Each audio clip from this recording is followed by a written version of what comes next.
ಅರ್ಚನಾ, ನಿನ್ ಬಾಣಂತನ ಮಾತ್ರ ನಾನೇ ಮಾಡಬೇಕು. ಆ ಕೆಲಸ ನಾನು ಯಾರಿಗೂ ಬಿಟ್ಕೊಡಲ್ಲ. ಅಕ್ಕ, ನಿನ್ನ ಕೈಯಿಂದ ಬಾಣಂತನ ಮಾಡಿಸ್ಕೊಳ್ಳೋದಕ್ಕಿಂತ ಬೇರೆ ಭಾಗ್ಯ ಏನಿದೆ ಹೇಳು? ಹೌದು ಮಂಜುಳಾ, ಬರೀ ಬಾಣಂತನ ಮಾತ್ರ ಅಲ್ಲ, ನೀವು ಇವಳ ಜೊತೆಗೇ ಇರಬೇಕು. ಹೋದ್ಸಲ ಏನಾಯ್ತು ಅಂತ ಗೊತ್ತಲ್ವಾ? ಈ ಸಲ ನಿಮ್ದೇ ಜವಾಬ್ದಾರಿ. ಹೌದು ಅರ್ಚನಾ, ನೀನು ಈ ರೂಮ್ ಬಿಟ್ಟು ಎಲ್ಲೂ ಹೋಗೋ ಹಾಗಿಲ್ಲ. ನಿನ್ಗೇನೇನು ಬೇಕೋ ನಾನು ಇಲ್ಲಿಗೆ ತಂದ್ಕೊಡ್ತೀನಿ. ನಿನ್ನ ಆಸೆಗಳೇನಿದೆಯೋ ನನ್ನ ಹತ್ರ ಹೇಳಿದ್ರೆ ಸಾಕು. ಹೊರಗಡೆ ಹೋಗೋವಾಗಲೂ ಅಷ್ಟೇ, ನಾನು ನಿನ್ನ ಜೊತೆಲೇ ಇರಬೇಕು. ಅಂದರೆ ನಾನು ಈ ಹಾಸಿಗೆ ಬಿಟ್ಟು ಮೇಲೆ ಹೇಳೋ ಹಾಗೆ ಇಲ್ಲ, ಎಲ್ಲ ಹಾಸಿಗೆ ಮೇಲೆ ಪಡ್ಕೋಬೇಕು, ರಾಣಿ ಥರ. ಹೌದಮ್ಮ, ಈ ಕಾಡು ಮಲ್ಲಿಗೆ ಎಸ್ಟೇಟ್ಗೆ ನೀನು ಮಹಾರಾಣಿನೇ.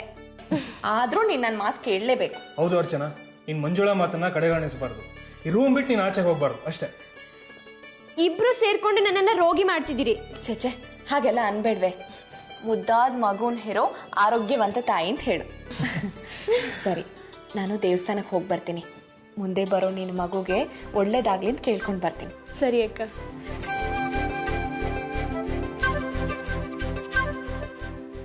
ಇನ್ನು ನೀನು ನಿನ್ನ ಅಕ್ಕ ಮಂಜುಳಾ ಮಾತನ್ನ ಕೇಳಲೇಬೇಕು. ಯಾವುದೇ ಕಾರಣಕ್ಕೂ ಕಡೆಗಾಣಿಸಬಾರ್ದು. ಆಯ್ತು, ಇನ್ಮೇಲೆ ನಿಮ್ಮ ಮಾತು ಅಕ್ಕನ ಮಾತು ಅಷ್ಟೇ, ಬೇರೆ ಯಾರ ಮಾತನ್ನು ಕೇಳಲ್ಲ. ನನ್ನ ಮಾತನ್ನು ನಾನು ಕೇಳಲ್ಲ, ಸರಿನಾ? ಇರು, ನಾನೀಗ ಹಣ್ಣು ತರ್ತೀನಿ.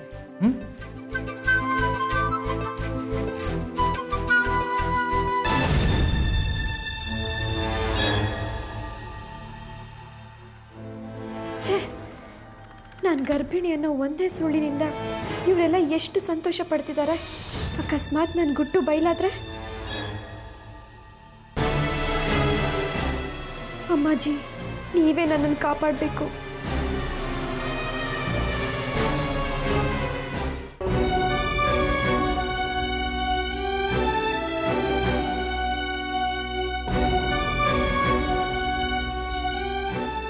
ಅಮ್ಮ, ನನ್ನ ಹೆಂಡತಿ ಗರ್ಭಿಣಿ. ನನ್ನ ಹೆಂಡತಿ ಅರ್ಚನಾ ಬಸ್ರಿ ಡಾಕ್ಟರ್ ಚೆಕಪ್ ಮಾಡಿ ಕನ್ಫರ್ಮ್ ಮಾಡಿದ್ದಾರೆ. ಇದ್ರ ಕಾಲು ಭಾಗದಷ್ಟು ಕಾಳಜಿನ ಕಲ್ಪನಾ ಮೇಲೆ ತೋರಿಸಿದ್ರು ಅವಳು ಸಂತೋಷ ಪಟ್ಟಿರೋಳು. ಅವಳು ನಿಮ್ಮ ಸೊಸೆ ತಾನೆ. ನಿಮ್ಮ ಸೊಸೆ ಬಗ್ಗೆ ಖುಷಿ ಪಟ್ಟಾಗೆ ನನ್ನ ಹೆಂಡತಿ ಬಗ್ಗೆನೂ ಪಡ್ತೀರಾ? ಅವಳು ನಮ್ಮ ಸೊಸೆ ಅಲ್ಲ ಅಂತ ಎಷ್ಟು ಸಾರಿ ಹೇಳ್ಬೇಕು ನಿನಗೆ? ಆದ್ರೆ ಮಗನ ಮಗುವಿನ ತಾಯಿ ಬಗ್ಗೆ ಖುಷಿ ಪಡೋ ಮನ್ಸಿಲ್ವಾ ನಿಮ್ಗೆ? ನನ್ನ ಮಗನ ಮಗುವಿನ ತಾಯಿ ಕಲ್ಪನಾ ಮಾತ್ರ. ಆಯ್ತು, ಸ್ವೀಟು. ಸ್ವೀಟ ಇದು? ವಿಷ ನಮ್ಮ ಪಾಲಿಗೆ ವಿಷಕ್ಕೆ ಸಮಾನ. ಸುಮ್ಮನೆ ರುಕ್ಮಿಣಿ, ಇವನು ಹೆಂಡತಿ ಕಲ್ಪನಾ ಗರ್ಭಿಣಿ ಅಂತ ಹೇಳಕ್ ಹೋದ್ರೆ ಚೆನ್ನಾಗಿ ಎರಡು ಮಾತಾಡೋ ಗತ್ತಿಲ್ಲದ ಮಗ ಇವನು. ಹೆಂಡತಿ ಬಗ್ಗೆ ತಣ್ಣ ಮಾತದ ಕಾಳಜಿ ಇಲ್ಲದೆ ಕಟುಕ. ಇವನು ಕೊಡೋದು ವಿಷ ಅಂತ ಮತ್ತಿನೇನೋ? ಅಪ್ಪ, ನಿಮ್ಮ ತರ ನನಗೂ ಮಾತಾಡಕ್ ಬರುತ್ತೆ. ಬುದ್ಧಿ ಸರಿ ಇಲ್ಲದ ಮಗನ ಬಾಳಿಗೆ ವಿಷ ಹಾಕಿದವ್ರು ನೀವು. ಬುದ್ಧಿ ನನಗೆ ಸರಿ ಇರಲಿಲ್ಲ, ನನ್ನನ್ನು ಒಂದು ಹೆಣ್ಣಿನ ಜೊತೆ ಕೋಣೆಯಲ್ಲಿ ಕೂಡಾಕಿ ಮಾನ ಜೊತೆ ಆಟ ಆಡಿಸಿದವ್ರು ನೀವು. ಹರಿ, ಅಮ್ಮ ಸುಮ್ನಿರಮ್ಮ. ಇವ್ರ ಜೊತೆ ಸೇರಿ ನಿನ್ ಮನಸ್ಸು ಕಲ್ಲಾಗಿ ಹೋಗಿದೆ. ಸ್ವಂತ ಮಗಳು ಪುಟ್ಟುದು ಅದನ್ನ ಮನೆಯಿಂದ ಹೊರಗಾಕಿದ ಪುಣ್ಯಾತ್ಮ ಇವರು. ಬೇರೆಯವ್ರ ಬಗ್ಗೆ ಮಾತಾಡೋ ಅಧಿಕಾರ ಏನಿದೆ?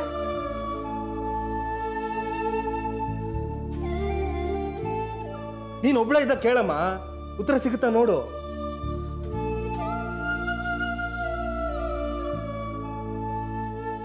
ಆಯ್ತು, ಈ ವಿಷನ ನೀವು ತಿನ್ಬೇಡಿ.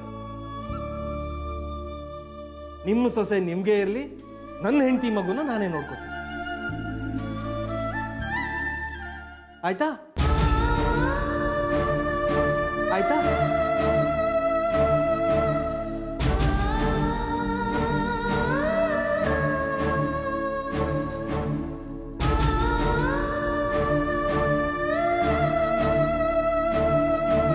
ನೋಡಿದೆ ರುಕ್ಮಿಣಿ ಹೇಗೆ ಮಾತಾಡ್ತಾರೆ?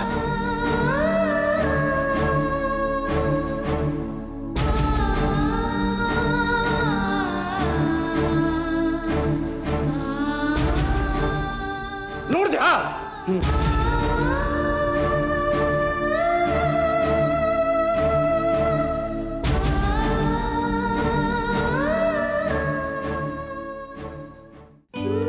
ಅರ್ಚನಾ,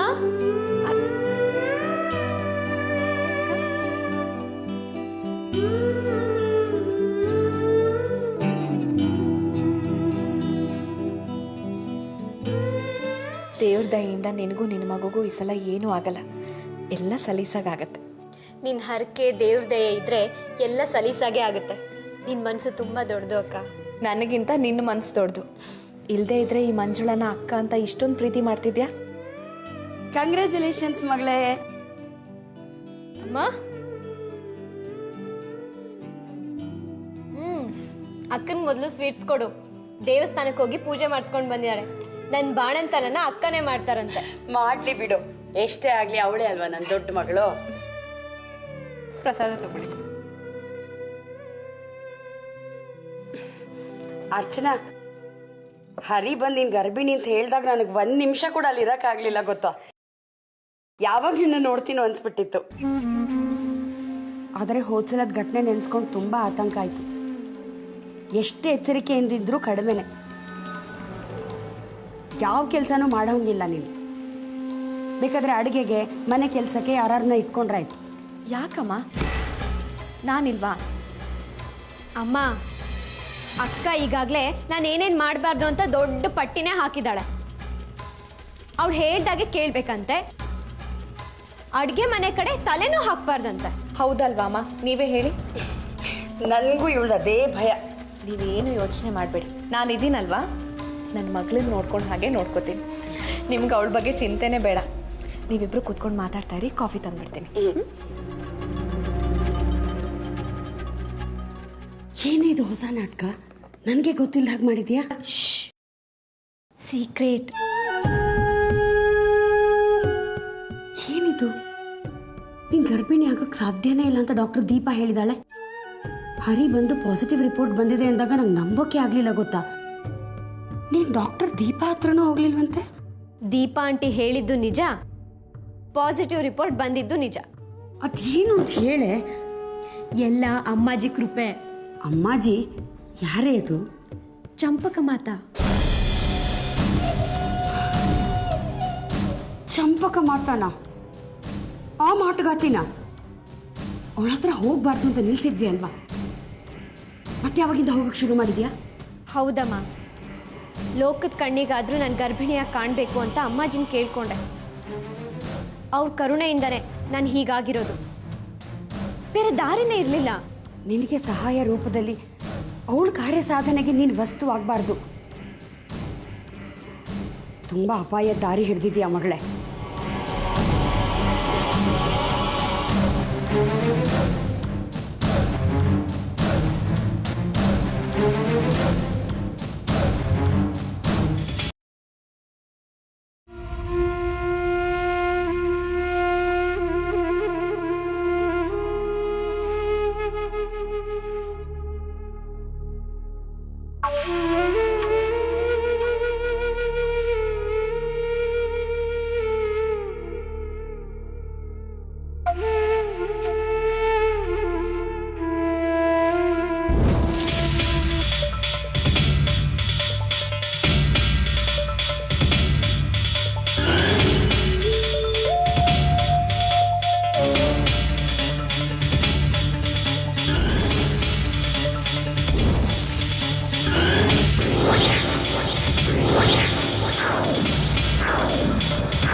ಅಕ್ಕ ಎಲ್ಲಿ ಹೋಗಿದ್ರಿ?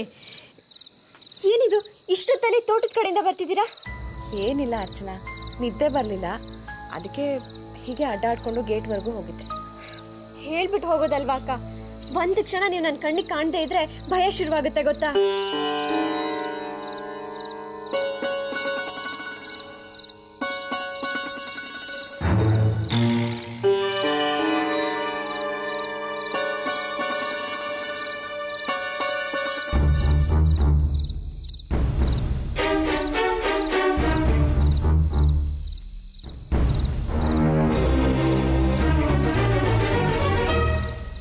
ಅರ್ಚನಾ, ಹೊರಗಡೆ ಗಾಳಿ ಎಷ್ಟು ಚೆನ್ನಾಗಿದೆ ಗೊತ್ತಾ? ನನಗಂತೂ ಈ ಮನೆಗೆ ಬಂದಮೇಲೆ ತಂಗಾಳಿ ಅನ್ನೋದೇ ಮರ್ತು ಹೋಗಿತ್ತು. ಇವತ್ತು ಅದರ ಅನುಭವ ಆಯಿತು. ಹೌದಕ್ಕ, ಮನೆ ಒಳಗಡೆ ತುಂಬಾ ಸೆಕೆ. ಒಂದೊಂದ್ಸಲ ಮೈಯೆಲ್ಲ ಬೆಂಕಿಲಿ ಹುರಿದಾಗುತ್ತೆ.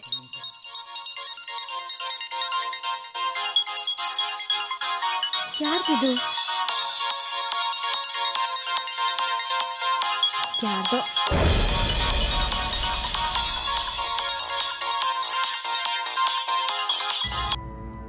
ಸಿಮ್ ಚೇಂಜ್ ಮಾಡಿದ್ಮೇಲೆ ಎಲ್ಲ ನಂಬರು ಡಿಲೀಟ್ ಆಗೋಗಿದೆ. ಪರಿಚಯದವ್ರದ್ದು ಅಲ್ವೋ ಅನ್ನೋದು ಗೊತ್ತಾಗಲ್ಲ. ಮೊದಲಾದ್ರೆ ನಂಬರ್ಗಳನ್ನ ಬರೆದಿಟ್ಕೋತಾ ಇದ್ವಿ, ಬಹಳಷ್ಟು ನಂಬರ್ಗಳು ತಲೆಯಲ್ಲೇ ಇರ್ತಾ ಇದ್ವು.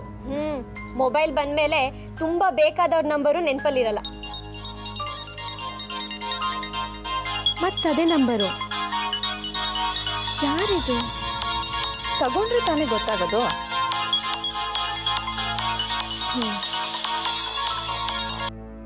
ಹಲೋ ಹಲೋ, ಹೇಗಿದೆಯಾ ಅರ್ಚನಾ?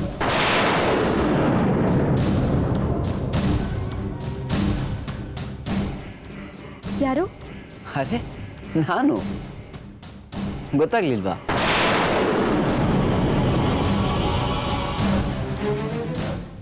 ಇಲ್ಲ, ಯಾರು?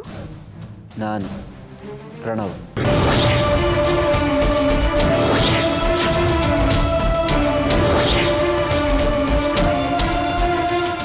Wrong number.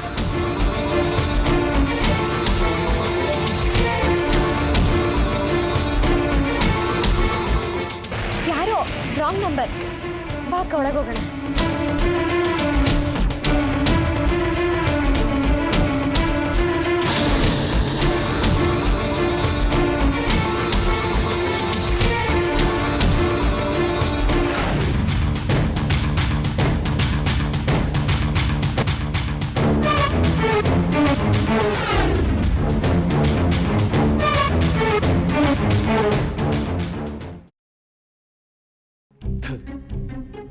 ನನಗಂತೂ ಅರ್ಚನಾ ವಿಚಾರನೇ ಅರ್ಥ ಆಗ್ತಿಲ್ಲ.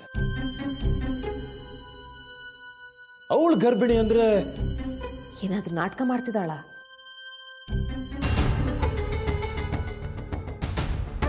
ಈ ಹರಿ ಮೊದಲೇ ದಡ್ಡ. ಅವ್ರು ಹೇಳಿದಕ್ಕೆ ತಲೆ ಆಡಿಸ್ತಾನೆ. ನನಗೂ ಅದೇ ಅನುಮಾನ.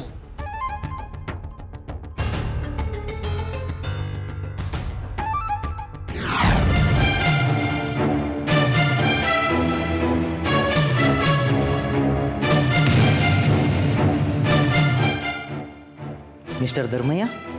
ಹಾಂ, ನಾನೇ. ಸರ್, ಏನು ವಿಷಯ? Search warrant. ನಿಮ್ಮನೆ ಸರ್ಚ್ ಮಾಡಬೇಕು.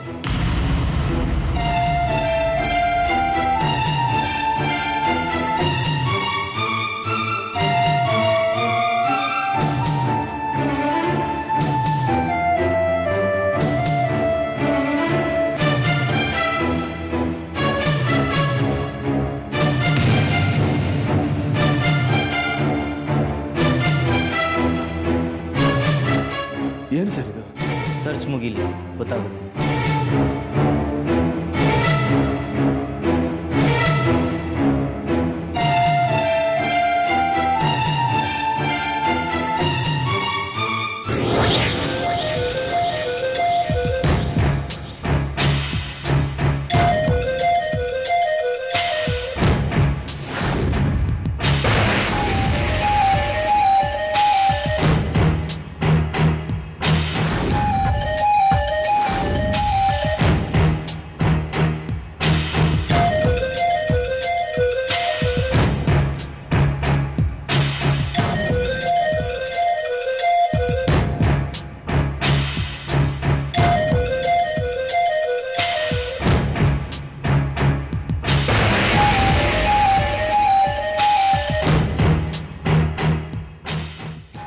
Doctor sir?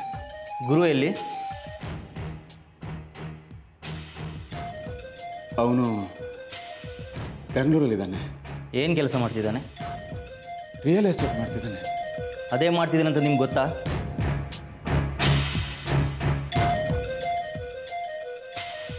ನಾವು ಬೆಂಗಳೂರಿಗೆ ಹೋಗಿ ನೋಡಿಲ್ಲ.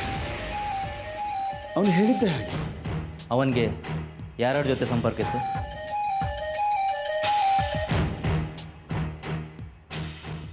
ಕಡೆ ಸಲ ಮನೆ ಬಂದಿದ್ದೆ ಯಾವಾಗ? ಹೋದ ತಿಂಗಳು ನನ್ನ ಮಗಳು ಮದುವೆಗೆ. ಒಬ್ಬನೇ ಬಂದಿದ್ನಾ? ಹೌದು, ಒಬ್ಬನೇ ಬಂದಿದ್ದ.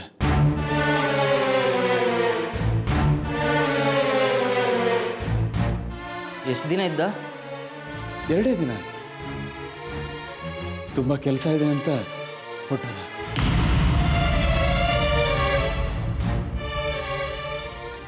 ಸರಿ, ಅವನು ಏನು ಹೇಳಿದ್ನೋ ಅಷ್ಟು ಬಿಟ್ಟು ಬೇರೇನು ಗೊತ್ತಿಲ್ಲ ನಿಮಗೆ? ಇಲ್ಲ ಸರ್, ಅವನ ವ್ಯವಹಾರ ನಾವ್ಯಾರೂ ನೋಡಿಲ್ಲ.